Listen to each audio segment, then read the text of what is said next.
وہ بھی تگڑے ہو جائیں جڑے کہتے بابے شاہ ہی کوئی نہیں. ہر ولی کی دشمنی اور کبھی غوث پاک کی, کبھی حضرت جنید بغدادی, کبھی باجد بستامی کی. مطلب بندے کو کتا ہونا چاہیے پر انٹرنیشنل کتا تو نہیں نہ ہونا چاہیے. سارے انہوں ہی پہ گئے ہیں. وہ جڑا الو دا پٹھا ہے وہ مرزا جی پتہ نہیں پلمبر جی کیا بلا ہے وہ. میں سمجھتا تھا یہ صرف پیو کوئی نہیں, یہ تو ماں بھی کوئی نہیں, یہ تو کھوتی دا پتر لگتا ہے مینو. یہ تو کسی جانور کا بچہ ہے یار. جب میں حیران ہو گیا یار, ایسا یتیم العلم یزید الفکر خبیث النسل والاصل والعقل مطمئن کمینہ انٹرنیشنل بغیرت تجھے علم دی کتی ہے جڑا ہر بندے نو پہ گئی ہے. تم لیکن تینوں پتہ کوئی نہیں نا, تو ساڑی ایک سٹ نہیں پچانی پترا. اس واسطے اپنی زبان بند کر, بکواس بند کر. اور پیر غفران صاحب نے بھی کہا تھا, سن لو نعرہ غفران دا, مرزا جیل میں حرام دا ان کا ہے. اور اس کا جواب نہیں دے حرامی بندہ کیا دے گا بتاؤ نا مجھے. تو ایسے فتنوں کا یہی جواب ہوتا ہے. میں کہا جا ایک کنجرا گل کرن لگیا, کنجر دماغ میں کنجر گل ہی ہونی ہے, تینوں شرم تو یا نہیں پئی آؤندی. اس واسطے ان لوگوں کی بھی اتنی مرمت ہونی چاہیے, اتنی مرمت ان کی بھی ہونی چاہیے. پہ جاندہ ہے بابیاں نو جناب جے میں کہتا تینوں لگ پتہ جائے گا. میں کہتا ہوں اگر یہ بغیرت اور کمینہ اور حرامی نہ ہو تو یہ ویسے ہی مر جائے, اگر حلالی ہو تو. لانتیا تجھے نہیں پتا, ویسے بھی تو انجینئر ہے, رکشے کھول کے کس, تیرا توکی نہیں بنتا ہے شعبے. مولوی اسیاں 10 سال اسی پڑھے ہیں, تماشے بنائے ہوئے ہیں, جو جاندیاں باندریاں لومڑیاں اٹھ کے بج بگیاں. اوے پہ گیا جے تواڈے پیواں پیراں نو سر نکلو باہر. اسی پھر بھی نوکری ادا کر دے پے, اسی پھر بھی نوکری ادا کر دے پے. اوے مرزے دے خلاف تواڈے پیو نے کرنیاں نے, نکلو باہر. سٹیج پر بیٹھنے والے ہاتھ کھڑا کر کے بتائیں, مجھے بتائیں یہ کام ٹھیک ہے کہ نہیں. تماشا کرتے ہو, پھر کہتے ہیں مسلک کا کام نہیں ہوتا. مسلک والوں کو تم خود رگڑتے ہو. اور جو تواڈے پیواں نو پے گیا ہن تسی چوپ بیٹھے ہو, اور نکلو باہر. باپا جانی جو ہے الیاس قادری صاحب, اس وقت سب سے بڑے ان کے غوث وقت ہے نا, انہوں نے شیخ عبد القادر جیلانی المتوفا 561 ہجری سے متعلق ایک کتابچہ لکھا ہے, جنات کا بادشاہ. وہ چینی جن والا, وہ چینی جن جس میں وہ واقعہ بھی ہے. اچھا, اس میں انہوں نے ایک واقعہ لکھا ہے, اور واقعہ نہ صرف لکھا ہے بلکہ ان کے جو چھوٹو مولوی ہیں نا وہ ویڈیو میں بھی بیان کر رہے ہیں اور اس کو ڈیفینڈ بھی کر رہے ہیں. شیخ عبد القادر جیلانی کو کچھ لوگ ملنے کے لیے آئے, تو جب ان کے پاس پہنچے تو ان کا ایک جو غلام تھا اس نے لوٹا جو رکھا تو لوٹے کی ٹوٹی قبلہ کی طرف نہیں کی. تو شیخ عبد القادر جیلانی غوث پاک سرکار رضی اللہ تعالیٰ عنہ کو اس پر ملال ہوا, تو آپ نے جلال سے اس کی طرف دیکھا تو وہ آپ کی نگاہ کی تاب نہ لاتے ہوئے جاں بحق ہو گیا. اور ان تعلیمات کو یہ قرآن و سنت کے مطابق سمجھتے ہیں. ہم کہتے ہیں یہ بھی فراڈ ہے. اس میں پتہ کیا لکھا ہوا ہے واقعہ, کہ شیخ عبد القادر جیلانی رحمۃ اللہ علیہ کا ایک مرید تھا, وہ انہیں وضو کروایا کرتا تھا. ایک دن اس نے وضو کروانے کے بعد جو لوٹا ہے نا اس کی ٹوٹی قبلہ رخ رکھنے کی بجائے تھوڑی ہٹا کے رکھ دی, جان بوجھ کے نہیں, بے دھیانی کی وجہ سے. تو کہتے ہیں جی شیخ عبد القادر جیلانی کو اتنا غصہ آیا کہ انہوں نے نگاہ مار کے نا مرید کو جلا کے راکھ کر دیا, اس کی روح پرواز کر گئی. وہ مرید جو بیچارہ اس امید میں اپنے بابے سے اٹیچ تھا کہ یہ میری حفاظت کرے گا, وہ خود تو مرا, بابا بھی مار کے چلا گیا. ہاں ظاہر ہے بابے نے قتل ناحق کیا, 302 لگتی ہے بابے کے اوپر, ہاں ذہن میں رکھیے گا. تو ان کے بابوں نے ان کی آخرت کیا بچانی ہے, ان کے مرید اپنی آخرت بھی لے ڈوبے, بابا بھی نال ہی لائے گئے. تو کہتے ہیں اس کے بعد پھر انہوں نے نگاہ ماری لوٹے کی طرف تو ٹوٹی سیدھی ہو گئی. یہ ان لوگوں کا, ان کے بزرگوں کا, اب تو میں کہہ سکتا ہوں نا ان کے بزرگوں کا, کیونکہ یہ تو مانتے ہیں نا, ان کے بزرگوں کا یہ لیول ہے کہ وہ بجائے لوٹے کی ٹوٹی کو سیدھا کرنے کے بندے مار دیتے ہیں, اور پھر ہمیں یہ بتاتے ہیں کہ آپ نے رسول اللہ تک پہنچنا ہے نا صلی اللہ علیہ وآلہ وسلم, ان بزرگوں کا دامن کرم تھام لیں. توبہ توبہ توبہ, دماغ خراب ہے ساڈا, جو اپنے مریدوں کو جلا کے راکھ کر دیں, یوٹیوب سے گستاخانہ ویڈیوز نہ ڈیلیٹ کروا سکیں, ان کے ساتھ ہم نے اٹیچ ہونا ہے, ہمارا دماغ خراب ہوا ہے. اب دیکھیں اس سے کتنے مدنی پھول نکلتے ہیں. ہاں میرا دماغ کدھر جاتا ہے. سب سے پہلا مدنی پھول تو یہ ہے کہ ان کے بابے جو ہے نا قتل ناحق کرتے تھے, 302 ان پہ لگتی تھی, اور قرآن میں ہے جس نے کسی مؤمن کو ناحق قتل کر دیا وہ ہمیشہ کی جہنم میں. ان کے بابے بقول ان کے، میں نہیں کہتا، بقول ان کے، ہم تو حسن ظن رکھیں گے کہ عبد القادر جیلانی کو تو بیچاروں کو پتہ ہی نہیں ہوگا ان کے ساتھ کیا کچھ ہو رہا ہے، لیکن چونکہ یہ کروا رہے ہیں تو ظاہر ہے کہ پھر اس کا اینڈ رزلٹ یہی نکلے گا کہ وہ اپنے مریدوں کو قتل ناحق والا نہ صرف معاملہ کرتے تھے بلکہ مریدوں کی وجہ سے اپنی بھی آخرت برباد کر لی. ظاہر ہے خود بھی جہنم میں چلے گئے قتل ناحق کر کے، تو قرآن کا فتویٰ ہے. آج تو آڑے بابے ہوں 302 کٹاوا ہونا ہوتے ہیں. اچھا، اس کے بعد یہ رزلٹ نکلا کہ یہ جو ان کا دعویٰ ہے نا کہ یہ رسول اللہ صلی اللہ علیہ وآلہ وسلم کے دین کے پاسباں ہیں، امین ہیں، ان کی لیگیسی آگے لے کے چل رہے ہیں، یہ بھی بالکل فراڈ ہے. کیا رسول اللہ صلی اللہ علیہ وآلہ وسلم کا ایٹیچیوڈ یہ ہوتا تھا اپنے ساتھیوں کے ساتھ؟ بخاری اور مسلم دونوں اٹھا کے دیکھیں. انس ابن مالک کہتے ہیں 10 سال تک میں نے رسول اللہ کو وضو کروایا ہے صلی اللہ علیہ وآلہ وسلم. وہ کہتے ہیں میں چھوٹی عمر کا بچہ تھا، 10 سال کی عمر میں میری والدہ ام سلیم مجھے رسول اللہ کی خدمت کے لیے چھوڑ کے چلی گئیں، اور 10 سال میں نبی الاسلام کے ساتھ رہا.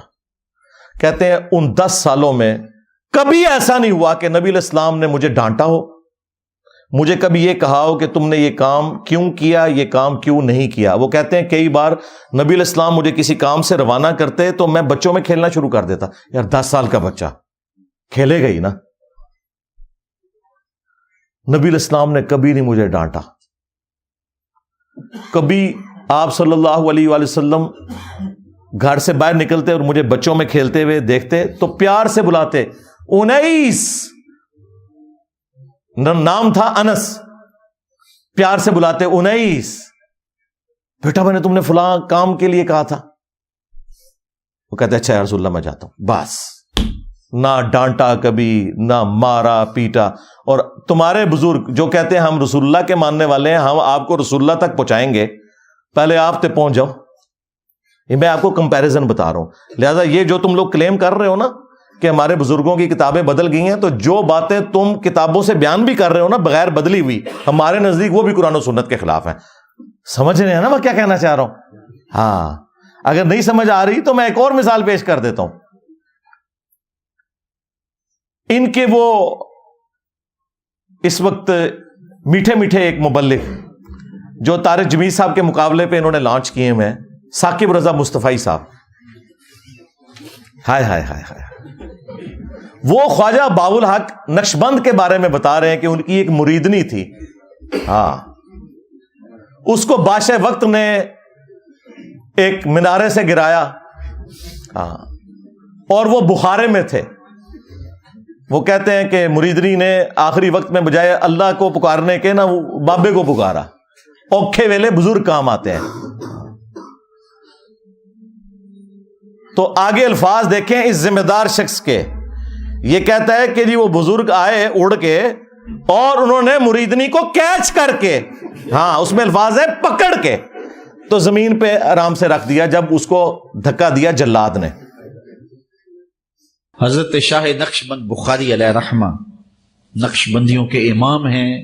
آپ کابل میں تشریف لائے تو بادشاہ کے گھر میں کام کرنے والی ایک خاتون آپ سے روحانی نسبت قائم کر لیتی ہے. جو اس کی ہم منصب تھیں انہوں نے اس سے حسد کیا اور بادشاہ کے گھر کا زیور چوری کر کے اس پر الزام دھر دیا اور گواہیاں بھی دے دی. بادشاہ کو بڑا غصہ آیا. اس نے کوئی بات سنے بغیر کہا کہ اس کو لے جاؤ اور محل کی چھت سے اوپر گرا دو. خیر اس کو چھت پہ لے گئے. جب پھینکنے لگے تو اس کے دل میں خیال آیا، وہ کسی نے بتایا تھا کہ اوکھے ویلے بزرگ کام آتے ہیں، تو اس سے بڑھ کر اوکھا ویلا ہو کیا سکتا ہے. تو اس نے بخارے کی طرف منہ کر کے کہا، شیعہ للہ چو گدائے مستمند المدد خواہم ز شاہ نقش بند. اور اتنے میں جلاد نے پیچھے سے دھکا دے دیا. جب وہ نیچے گئی تو حضرت شاہ نقشبند بخاری نے پکڑ کے آرام سے زمین پہ رکھ دیا.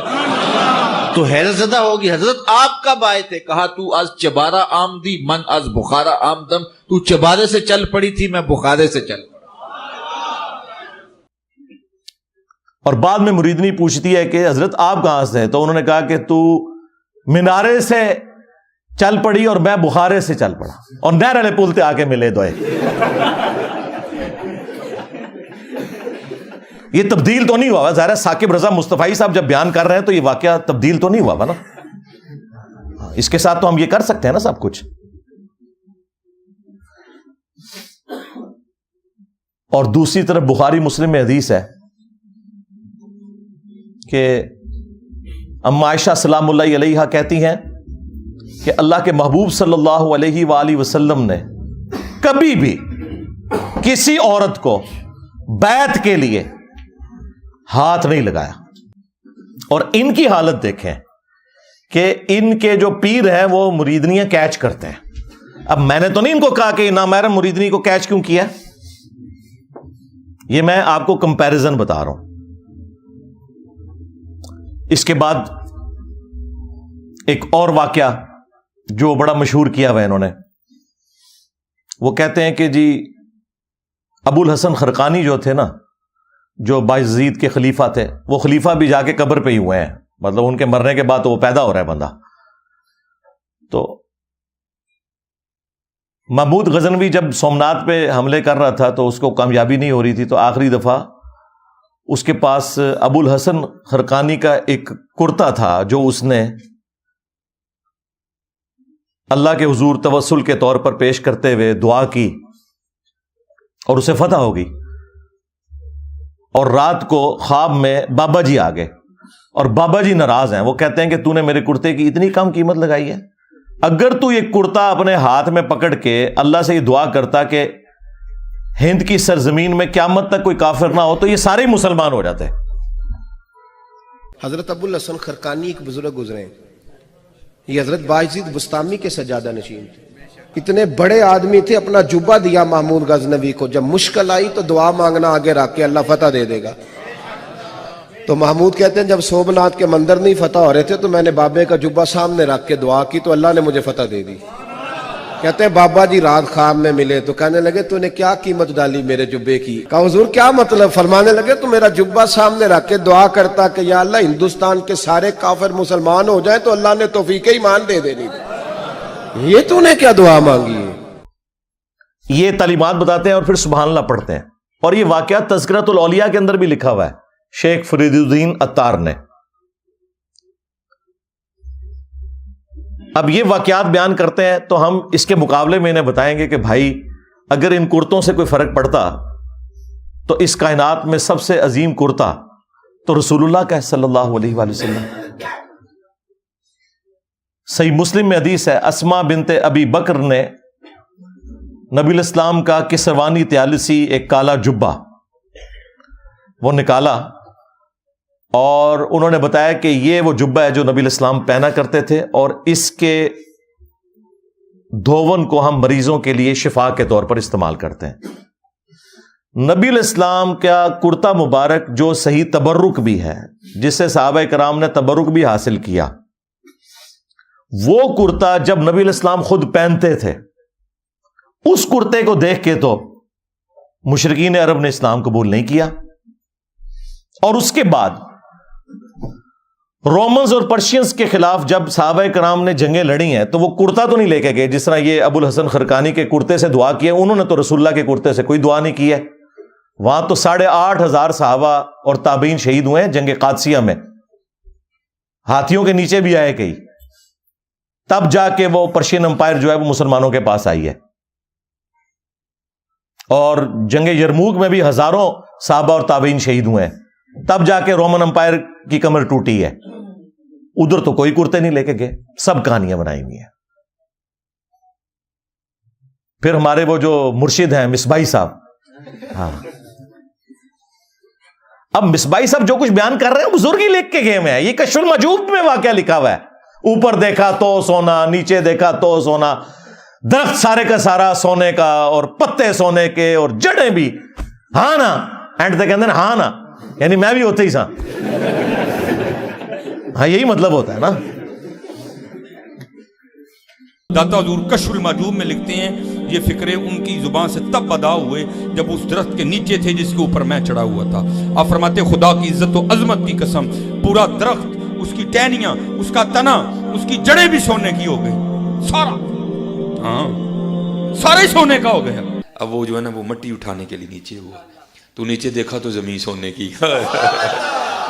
زمین سونے کی ہے. یہ کیا ہوا؟ دائیں دیکھا تو سونا، بائیں دیکھا تو سونا، آگے دیکھا تو سونا، پیچھے دیکھا تو سونا. اب بابا جی نے کام کیا تھا، کیوں نہیں مٹی دیا ٹیما پھڑان ڈیا. اور کہتا ہے حضور کہاں سے پکڑاؤں, مٹی ہے ہی نہیں, جہاں تک نظر جاتی سونا ہی سونا ہے.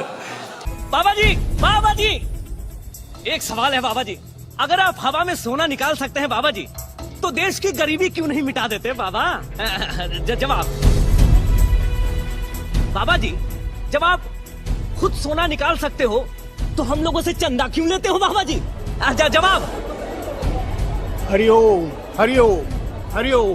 یہ رانگ نمبر ہے, یہ رانگ نمبر ہے. تو یہ وہ تعلیمات ہیں جو ان کے بزرگوں کی کتابوں میں لکھی ہیں, یہ ڈیفینڈ کر رہے ہیں. ہم اس کے جواب میں پھر آپ سے نہ پوچھیں کہ تم بزرگوں کے بارے میں کلیم کر رہے ہو کہ وہ نیچے دیکھتے تھے سونا بنا دیتے تھے, درختوں کو سونے کا بنا دیتے تھے.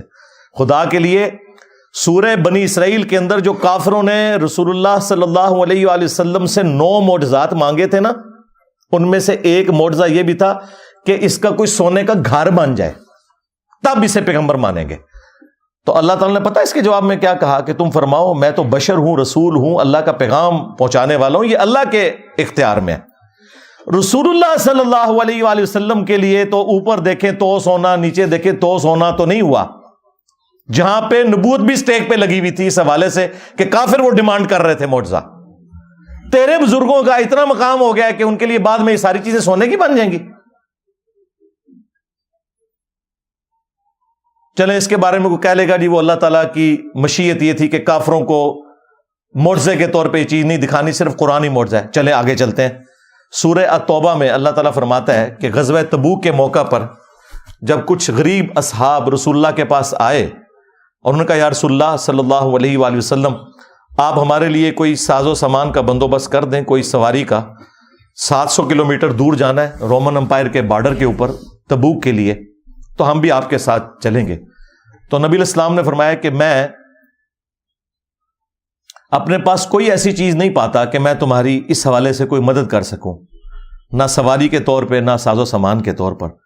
اے نبی تم دیکھتے ہو کہ یہ تم سے اس حال میں واپس پلٹتے ہیں کہ ان کی آنکھیں آنسوؤں سے تر ہوتی ہیں, اس غم کے سبب کہ وہ اپنے نبی کے ساتھ قتال میں شامل نہیں ہو سکیں گے. اب نبی الاسلام تو کہہ رہے ہیں کہ میں تو کوئی ایسی چیز نہیں پاتا کہ میں تمہاری مدد کر سکوں. تو اس موقع پر اوپر دیکھا تو سونا, نیچے دیکھا تو سونا کیوں نہیں ہو گیا؟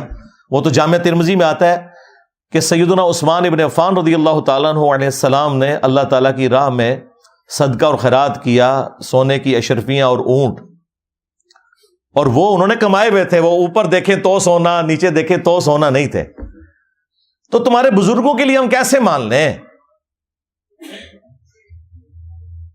صحیح بخاری میں آتا ہے کہ سیدنا ابو بکر جب خلیفہ راشد بنائے گئے تو انہوں نے صحابہ کرام سے کہا کہ تم اچھی طرح جانتے ہو میرا کاروبار بڑا اچھا چل رہا تھا, لیکن اب تم نے حکومت کی ذمہ داری میرے اوپر ڈال دی ہے, تو میرے بال بچوں کا کیا بنے گا, میرے لیے کوئی وظیفہ مقرر کرو.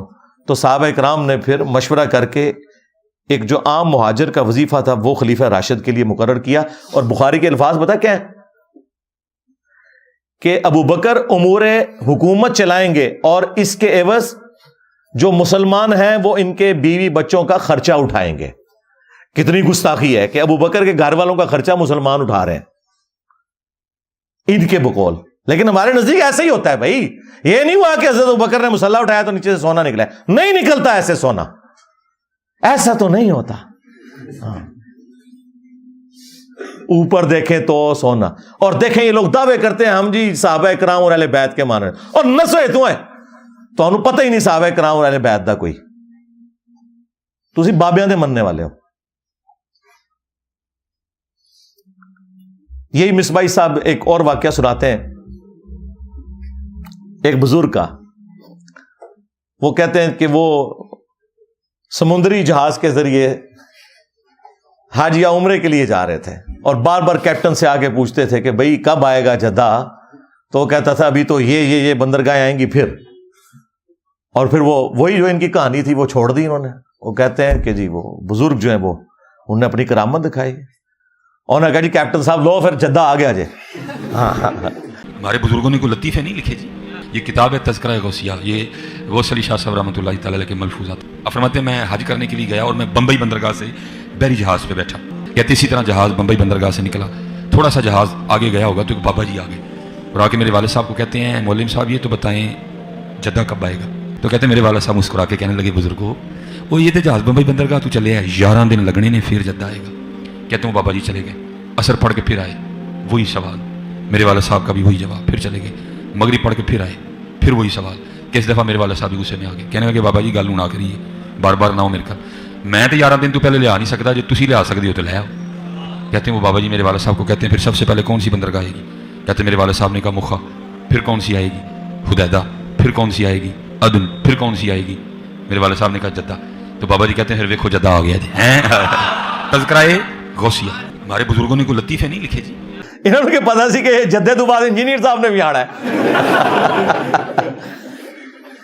اتنا بڑا بلنڈر بابے سے ہو گیا. یہی میں کہتا ہوں ان بابوں کو نہ قرآن کا پتہ, نہ سنت کا پتہ, نہ ان کو نماز ٹھیک آتی ہے, نہ انہیں زکوٰۃ کے مسائل پتہ ہے, نہ انہیں حج کے مسائل پتہ ہے. اتنی بڑی خرابی ہو گئی کہ جو احرام باندھنے کی جگہ تھی میقات, وہ یہ سب کانٹیننٹ سے وہ جا رہے تھے, وہ کہہ رہے تھے کہ یہ اس طرف سے جا رہے تھے. یلملم ایک جگہ آتی ہے جو جدے سے بہت پہلے آتی ہے. ایون جہاز کے پائلٹ کو بھی پتا ہے, آپ عمرے کے لیے جائیں وہ اناؤنسمنٹ کرتے ہیں کہ یلملم آنے والا ہے, اگر کسی نے احرام نہیں باندھا ہوا یا احرام باندھا ابھی تک نیت نہیں کی تو نیت کر لے, کیونکہ اس کے بعد تو دم واجب ہو جائے گا. ان کے بابے نے ڈائریکٹ جدے پہنچا دیا جہاز, وہ کوئی نہیں پہنچا, کہانی پہ کراندہ جائے. لیکن چلو یہ تو کہتے ہیں نا پہنچا. ہم کہتے ہیں جس بابے کو مسائل نہیں پتا, پکڑ کے مفت میں پورے کے پورے بحری جہاز کے اوپر جو ہے نا وہ دم واجب کروا دیا. سینکڑوں لوگ سوار ہیں, سینکڑوں بیڑے آپ جا کے ڈھونڈے, یعنی نیکی کی تھی کہ الٹا مصیبت ہی پا چھڑا. اور یہ شوق سے بیان کرتے ہیں, یعنی پورے جہاز کو اڑا کے وہاں پہ پہنچا دیا. یہ نا جہاز تو اٹکل بنیا تھے کوئی نہیں, ہاں نہ تم سے سٹیم انجن بنا, نہ تم سے ہوائی جہاز بنا. پوری زندگی تمہارے بزرگ مکے مدینے جاتے رہے, ٹھیک ہے, کسی کو تیل نظر نہیں آیا. تیل جا کے 1960 میں جا کے جو ہے وہ ارامکو کمپنی جو امریکہ کی, انہوں نے جا کے وہاں پہ نکالا تیل. تو بزرگ کدھر رہے؟ سب کہانیاں کراتے رہے. اچھا اب میں آپ کو بتاؤں, مسلم شریف میں لکھا ہوا ہے, بنو سلمہ ایک چوراہے پر کھڑے ہوئے تھے, نبی علیہ السلام پاس سے گزرے, آپ صلی اللہ علیہ وآلہ وسلم نے پوچھا کس لیے کھڑے ہو؟ تو انہوں نے کہا یا رسول اللہ ہم دور گاؤں ایریا سے آتے ہیں تو نماز میں لیٹ ہو جاتے ہیں, ہم نے ارادہ کیا کہ ہم مسجد نبوی شریف کے پاس مدینہ شریف میں ہی شفٹ ہو جاتے ہیں تاکہ نماز پہ ہم ٹائملی پہنچ جائیں. تو آپ صلی اللہ علیہ وآلہ وسلم نے فرمایا کہ تم لوگ جتنے قدم چل کے آتے ہو نا تو اتنا ثواب تمہارے نامہ اعمال میں لکھا جاتا ہے. تو پھر بنو سلمہ نے مدینہ شریف میں شفٹ ہونے کا ارادہ ترک کر دیا. اب مجھے بتائیں اس وقت رسول اللہ نے یہ مشورہ کیوں نہیں دیا کہ اڑ کے آ جایا کرو, بعد میں بابے جو اڑیں گے. او بھائی کوئی نہیں تھا اڑتا, اس کا مطلب صحابہ کرام کو ایکٹنگ بھی نہیں کر رہے تھے, وہ نہیں اڑ سکتے تھے بےچارے, اسی لیے مدینہ شریف شفٹ ہو رہے تھے. یہ ہے کتابوں کا دین. یہ میں آپ کو کمپیریزن ساتھ ساتھ اس لیے کروا رہا ہوں تاکہ آپ کو پتا چلے کہ مرنے سے پہلے اے مسلمان کر لے اس پہ غور, کتابوں کا خدا اور ہے, بابوں کا خدا اور. اگرچہ بابے بھی اسی خدا کو مانتے ہیں لیکن یہ کوالٹیز بالکل ڈیفرنٹ ہیں. قرآن و سنت میں آئی ہوئی تعلیمات بالکل ڈیفرنٹ ہیں. اس طرح کی تعلیمات یہ لوگ پبلک کے اندر مشہور کر رہے ہوتے ہیں. اگلے دنوں وہ باپا جانی کی ایک ویڈیو, اس کے اوپر ان کے جو سینکڑوں ہزاروں مریدین سبحان اللہ پڑھ رہے ہیں, وہ کہہ رہے ہیں جی ہمارے ایک مفتی تھے دعوت اسلامی کے, تو وہ فوت ہو گئے, ان کی قبر کے اوپر ایک مدنی قافلہ حاضری کے لیے گیا, تو کہتے ہیں اندر سے قرات کی آواز سنائی دے رہی تھی اور زہر کی نماز تھی. مفتی دعوت اسلامی کی بارگاہ میں, تو انہوں نے وہ بتایا کہ ہم اس وقت مفتی دعوت اسلامی قدس سر السامی کے مزار پر حاضر ہیں, اور ہم دونوں نے ہم دونوں نے بالکل ہوش و حواس میں اپنے کانوں سے سنا کہ اندر میں با جماعت نماز پڑھی جا رہی ہے, اندر میں نماز پڑھی جا رہی ہے, باقاعدہ قراءت سنائی گئی ہم کو. ظہر کا وقت تھا, باقاعدہ وہ قراءت سنائی دی گئی. ظہر کا وقت تھا, باقاعدہ وہ قراءت سنائی دی گئی. ظہر کا وقت تھا, باقاعدہ وہ قراءت سنائی دی گئی, اور سلام پھیرنے کے بعد اللہم انت السلاموں کی دعا بھی ہم نے سنی. اندازہ کرو. اور نیچے لوگ سبحان اللہ پڑھ رہے ہیں. اس سے آپ اندازہ لگائیں کہ ان کے آڈینس کتنا اپنا دماغ استعمال کرتے ہیں. زور کی نماز میں تو قرات اونچی ہوتی ہی نہیں ہے. کہانی ہے, کوئی آواز نہیں سی آ رہی قبر کے اندر سے یا باہر سے. ایسے نہیں ہوتا میرے بھائی. صحابہ اکرام کا سٹیٹس میں آپ کو بتاؤں, قبر تو بہت دور کی چیز ہے. صحیح بخاری میں حدیث ہے, نبی علیہ السلام کا ایک غلام تھا مدعم, جو آپ علیہ السلام کی سواری کا کجاوا کسا کرتا تھا. خیبر کے موقع پر ایک نامعلوم تیر اسے لگا, وہ شہید ہو گیا. صحابہ اکرام نے کہا کہ تمہیں شہادت مبارک ہو, نبی علیہ السلام کی خدمت بھی اور موت بھی آپ کی موجودگی میں آئی ہے. بالکل ٹھیک رزلٹ نکالا. لیکن نبی علیہ السلام نے پتہ کیا فرمایا؟ آپ نے فرمایا تم اسے شہادت مبارک کہہ رہے ہو, حالانکہ میں نے دیکھا ہے کہ اس نے مال غنیمت کی ایک چادر چوری کی تھی جو اللہ تعالیٰ نے آگ کی بنا کے اس کے اوپر ڈال دی ہے. صحابہ کرام کو تو سامنے میت کے اوپر کوئی چادر نظر نہیں آئی. ان کے بزرگوں کو نظر آتا ہے جی قبر کے اندر کون نماز پڑھ رہا ہے, کوڑ مار رہے ہو, اور نماز زور کی اور کہہ رہے کہ رات کی آواز باہر سنائی دے رہی تھی. زور میں تو آہستہ آواز سے ہوتی ہے. کوئی جھوٹ گھرنا تھا تو مغرب عشاء کا ذکر کرتا ہے, لیکن وہ چور اپنی لنگوٹی چھوڑ جاتا ہے نا, اور ہم تو تیار بیٹھے ہیں پکڑنے کے لیے. چھوڑ ہی نہ ہو تب بھی ہم پکڑ لیتے ہیں, جب کوئی اتنی چھوڑ کے جائے تو ویسے پکڑی جائے گی. تو صحابہ کرام اپنے گھروں کی طرف دوڑے. اگر کسی نے غلطی سے بھی کوئی ایک رسی کا ٹکڑا بھی اٹھایا تھا نا, یہ سمجھ کے کہ اس کی کیا ورت ہے, لا کے مال غنیمت میں جمع کروایا کہ اس کی وجہ سے ہماری پکڑ نہ ہو جائے. پھر بخاری مسلم میں حدیث موجود ہے کہ نبی علیہ السلام 2 قبروں کے پاس سے گزرے تو رک گئے. صحابہ کرام نے کہا یا رسول اللہ آپ کیوں رکے ہیں؟ فرمایا 2 قبر والوں کو عذاب ہو رہا ہے. صحابہ کرام کو تو نہیں قبر کا عذاب نظر آیا. ان کے بزرگوں کو کشف القبور ہوتا ہے, جی آخرت کا بتا دینا, اور چھڑ دو آخرت کا 10 دن دینا. یہ دیکھ کے نا, دیکھ کے میری میکینیکل انجینئرنگ کا ایک فارمولہ نہیں پڑھ سکتے, سمجھانا تو دور کی بات ہے, جب تک انہوں نے سیکھا نہ ہو کہانیاں. اور دیکھیں یہ باپا جانی جو ہے نا, یہ کئی بار درس دیتے ہوئے نا اینک لگائی ہوتی ہے انہوں نے, اور جو لوگوں کے دلوں کے حال جانتے ہیں وہ سامنے پیڈ سے پڑھنے کے لیے ان کو اینک لگانی پڑتی ہے. اور زوم کر لیا کرو اینج کر کے, کم از کم انجینئر صاحب دے فتوے تو بچ جاؤ. اینک کے بغیر جو سامنے لکھا ہوا اردو نہ پڑھ سکے وہ دل کے حال جانے گا. کہانیاں کرانیاں بند کرو. جھوٹ اپنی طرف سے چیزیں بنا بنا کے مارکیٹ میں پھینکتے ہیں, اور لوگوں کو جو ہے نا وہ اپنے بزرگوں کا پھر اسیر کیا ہوا ہے کہ جی ہمارے بزرگ تو یہ کر لیتے تھے, تو وہ کر لیتے تھے, تو یہ کر لیتے تھے. تو نبی علیہ السلام نے کہا ان 2 قبر والوں کو عذاب ہو رہا ہے. ان میں سے ایک چگلی کھاتا تھا, دوسرا پیشاب کے چھینٹوں سے نہیں بچتا تھا. آپ نے پھر ایک درخت کی ٹہنی توڑ کے اس کے 2 حصے کیے, اس پہ لگائے, اور فرمایا جب تک یہ ہری رہیں گی ان کے عذاب میں تخفیف ہوگی نبی علیہ السلام کی دعا کی برکت سے. پھر مسلم شریف میں حدیث ہے, نبی علیہ السلام نے فرمایا کہ میں نے ارادہ کیا کہ میں اللہ سے دعا کروں کہ تمہیں عذاب قبر سنوا دے. دیکھ تو کوئی سکتا ہی نہیں, لیکن پھر میں اپنے اس ارادے سے پیچھے ہٹ گیا. مجھے خدشہ ہوا کہ تم اگر عذاب قبر سن لو تو اپنے مردوں کو دفنانا ہی چھوڑ دو گے, اتنا خوف کھا جاؤ گے. صحابہ اکرام کو تو عذاب قبر دیکھنا تو دور کی بات, نبی علیہ السلام کہتے ہیں تمہیں تو سنوایا بھی نہیں جائے گا, اور یہ لوگ اپنے بزرگوں کے بارے میں کلیم کرتے ہیں. سب کہانیاں بنائی ہوئی ہیں, جھوٹ ہے. جھوٹ بولو اور بولو, بولتے جاؤ, اسی لپیٹتے جاؤں گے تھوڑی. اینڈ ریڈی نے گچھی انہوں آگے لا دیں گے قرآن و سنت کے دلائل سامنے رکھ کے. کہانیاں بنائی ہوئی ہیں, جھوٹ پہ جھوٹ بولتے جاتے ہیں. تو یہ وہ تعلیمات میں آپ کو بتا رہا ہوں موٹی موٹی جو ان کے کلیم ہیں. اور جی بزرگ تھے تو وہ ان کا ایک مرید تھا, اس کی بیوی حافظ قرآن تھی, وہ بیچارہ کوہرا تھا, وہ پریشان ہو گیا. بیوی نے کہا میرے نڑے نہ لگے جو تک تو بھی حافظ نہ بنے. تو ٹائم قیامت تک کی. وہ جناب پریشان ہو کے پیر صاحب کے پاس پہنچا. پیر صاحب نے کہا جی کہ جی صبح, اور یہ وہ واقعات جو انہوں نے کتابوں میں لکھے ہوئے ہیں, بیان کرتے ہیں, یہ وہ ہیں جو تبدیل نہیں ہوئی ہوئی, یہ وہ چیزاں نے. کہتے ہیں جی وہ پیر صاحب نے صبح کے وقت جب سلام پھیرا فجر کی نماز میں, دائیں طرف جتنے تھے حافظ قرآن بن گئے, بائیں طرف جتنے تھے ناظرہ بن گئے. اور لوگ کہتے ہیں سبحان اللہ. اس طرح کوئی حافظ قرآن بنتا ہوتا تو صحابہ صفا کا جو چبوترا ہے 155 صحابہ کا, ان میں سے جو احادیث روایت کرنے والے صاحب ہیں وہ تو چند ایک ہیں. حضرت ابو ہریرہ رضی اللہ تعالیٰ عنہ، اور ان کے لیے بھی خاص دعا تھی، بخاری مسلم میں آئی. تو وہ حدیثیں نہیں بھولتے تھے. وہ کہتے ہیں میں بھول جاتا تھا، پھر حضور نے میرے لیے دعا کی، میں پھر جو بھی نبی علیہ السلام سے سنتا تھا یاد کرتا تھا. لیکن انہوں نے بھی یہ نہیں ہوا کہ نبی علیہ السلام نے کوئی دائیں طرف سلام پھیرا تو ان کو ساری حدیثیں یاد ہو گئی ہیں، محنت سے یاد کی ہیں بعد میں بھی. یہ میں آپ کو فرق بتا رہا ہوں. ورنہ یہ اتنے لوگوں کی نبی علیہ السلام تعلیم کا اہتمام کیوں کرتے تھے؟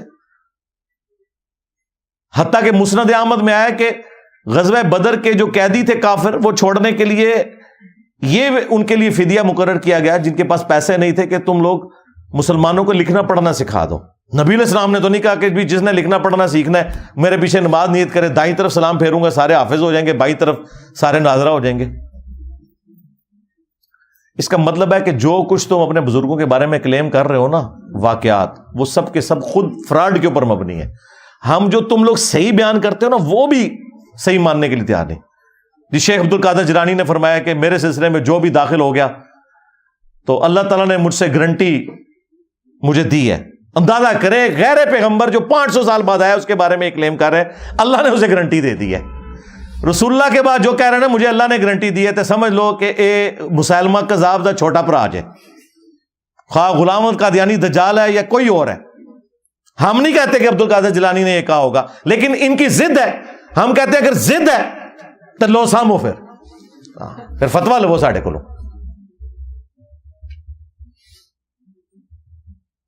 تمام اولیاء کی گردن پہ میرا پاؤں. توبہ توبہ، کیا کبھی ابو بکر، عمر، عثمان و علی نے یہ دعویٰ کیا کہ تمام صحابہ کی گردن پہ ہمارا پاؤں ہے؟ اور یہ آگے سبحان اللہ پڑھ رہے ہوتے ہیں. عقل کا ماتم کرے. جی میرا مرید جو ہے وہ مشرق میں ہو اور میں مغرب میں ہو اور اس کا ستر کھل جائے تو میں پہنچ جاؤں گا. میں کہا بڑو سچے قادری.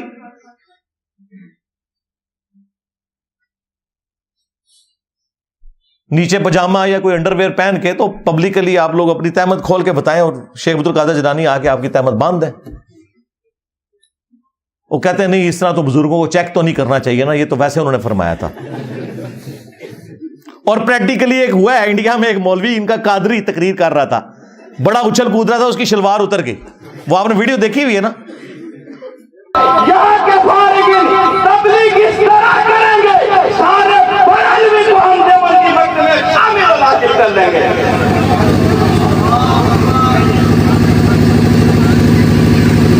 نعرہ تکبیر، نعرہ رسالت، علماء اہل سنت.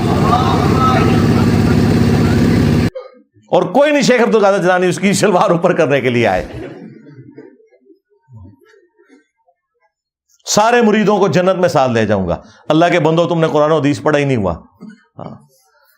سورہ الشعراء میں جب وہ آیت نازل ہوئی کہ اپنے قریبی رشتہ داروں کو ڈر سنائیے، تو بخاری اور مسلم دونوں میں یہ حدیث موجود ہے. نبی علیہ السلام نے اپنے چچا عباس کو مخاطب کیا، اے نبی کے چچا عباس، میرے مال سے جو لینا ہے لے لے، اگر اللہ کے حضور پکڑا گیا تو میں تیرے کچھ کام نہیں آؤں گا. اے نبی کی پھوپھی صفیہ، میرے مال سے جو کچھ لینا ہے لے لے، اگر اللہ کے حضور تو پکڑی گئی تو میں تیرے کچھ کام نہیں آؤں گا. اے نبی کی بیٹی فاطمہ، میرے مال سے جو تو نے لینا ہے وہ لے لے، اگر اللہ کے حضور تو پکڑی گئی تو میں تیرے کچھ کام نہیں آؤں گا. اندازہ کریں. اور ادھر یہ لوگ کہتے ہیں جی ہم اپنے مریدوں کو بھی ساتھ لے کے جائیں گے جنت میں، اس وقت تک جنت میں داخل ہی نہیں ہوں گے. اللہ سے ڈر جاؤ. یہ تکبرانہ جملے کہ اولیاء کی گردن پہ میرا پاؤں ہے. اچھا پھر یہ بھی یہ پورا قصیدہ ان کی طرف قصیدہ غوثیہ منسوب کیا ہوا ہے. اور وہ پیر میر علی شاہ صاحب کے دربار کے اوپر نا جمعے کے دن مصطفیٰ جان رحمت پہ لاکھوں سلام تو کبھی کبھار ہی پڑھا جاتا ہے، قصیدہ غوثیہ برل وہاں پہ پڑھا جاتا ہے. یہ قیامت تک سورج جو طلوع ہوگا وہ مجھے میری اجازت سے طلوع ہوگا، مجھے بتائے گا کہ کیا کچھ ہونا ہے. پتہ نہیں کیا کچھ کہانیاں لکھی ہیں نے، مطلب وہ جو کوئی صحابی بھی نہیں سوچ سکتا اپنے بارے میں. تو یہ ساری کی ساری باتیں کرنے کے بعد پھر میں بولوں کہ نہ بولوں کہ میرے نبی سا ہے ہی کوئی نہیں، بابے تھے شے ہی کوئی نہیں. کیونکہ یہ جتنے میں نے 7-8 واقعات آپ کو بابوں کے بتائے ہیں نا، اس کے مقابلے میں قرآن و سنت کی تعلیمات بتائی ہیں.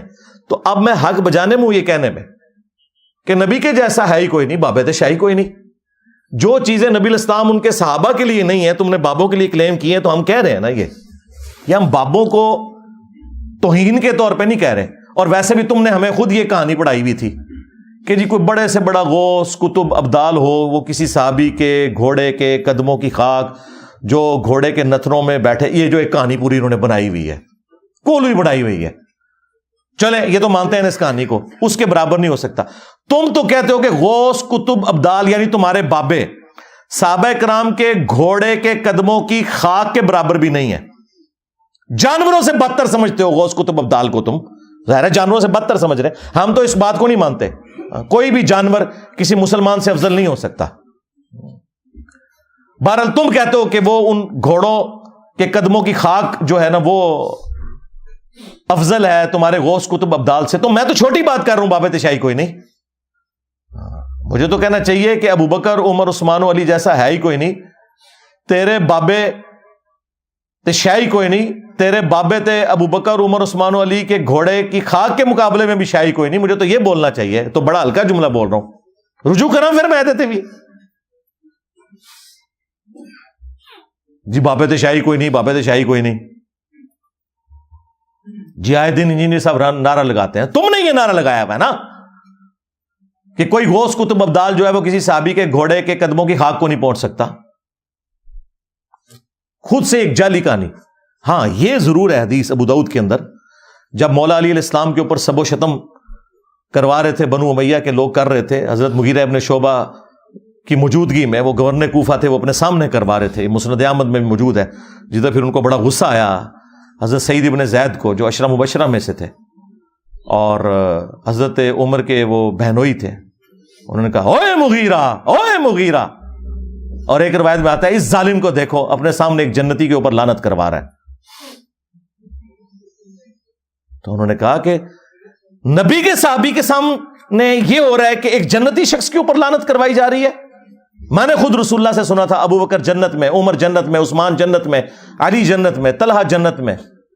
عشرہ مبشرہ والی انہوں نے حدیث سنائی اور انہوں نے کہا کہ یاد رکھنا تم بعد کے لوگ جتنے ہو نا, تمہیں عمر نو بھی مل جائے نا, تو جو نبی کا صحابی نبی صلی اللہ علیہ وآلہ وسلم کے ساتھ جہاد میں شریک رہا اور اس کے چہرے کے اوپر گرد آ گئی, مٹی, اس جہاد کی وجہ سے, تو کوئی شخص جو ہے عمر نو بھی اسے مل جائے نا, وہ پوری زندگی نیک اعمال کرتا رہے نا, وہ صحابی کے برابر نہیں ہو سکتا. حدیث میں یہ تھا کہ جس صحابی کے جسم پہ گرد آ جائے جہاد کرنے کی وجہ سے, اس صحابی کے برابر, عمر نوح کے برابر بھی کسی کو عمر مل جائے, وہ نیک اعمال کرتا رہے, نہیں پہنچ سکتا. انہوں نے کہانی بنا دی کہ جی گھوڑے کے قدموں کی خاک کے برابر بھی نہیں. جو صحیح بات ہے وہ میں نے آپ کو بتائی کیا موجود ہے. تو جب تم کہو کہ کوئی بڑے سے بڑا غوث کتب ابدال کسی صحابی کے گھوڑے کے قدموں کی خاک کے برابر نہیں, تو تم خود ہی کہہ رہے ہو نا بابے تشیعی کوئی نہیں. ہم تو پھر بھی بہت بڑی بات کر رہے ہیں کہ نبی کے جیسا ہے ہی کوئی نہیں, بابے تھے شیعی کوئی نہیں. تم نے تو یہ پڑھایا ہوا ہے کہ صحابی کے گھوڑے کی خاک جیسا ہے ہی کوئی نہیں, بابے تشیعی کوئی نہیں. تو میرا نعرہ تم سے بہتر ہے اللہ کے فضل سے, لیکن توجہ نہیں تھی. صلو علی محمد وآل محمد, اللہم صلی علی محمد وعلی آل محمد واصحاب محمد وازواج محمد وامت محمد اجمعین الی یوم الدین, آمین. اللہم انی اسألک بانک انت اللہ لا الہ الا انت الاحد الصمد الذی لم یلد ولم یولد ولم یکن له کفوا احد. اللہم صلی علی محمد وعلی آل محمد. ربنا آتنا فی الدنیا حسنہ وفی الآخرة حسنة وقنا عذاب النار. ربنا آتنا من لدنک رحمہ وہیئ لنا من امرنا رشدا. لا الہ الا انت سبحانک انی کنت من الظالمین. اللہم اغفر لحینا ومیتنا وشاہدنا وغائبنا وصغیرنا وکبیرنا وذکرنا وانثانا. اللہم من احییتہ منا فاحیہ علی الاسلام ومن توفیتہ منا فتوفہ علی الایمان. اے اللہ جن جن بھلائیوں کا سوال تیرے محبوب صلی اللہ علیہ وآلہ وسلم نے تجھ سے کیا، ہمارے حق میں، ہمارے ماں باپ کے حق میں، ہمارے بیوی بچوں کے حق میں، پوری امت کے حق میں قبول و منظور فرما۔ جن جن چیزوں کے شر سے تیرے محبوب علیہ السلام نے تیری پناہ طلب کی، تمام مسلمانوں کو ان چیزوں کے شر سے اپنی پناہ عطا فرما۔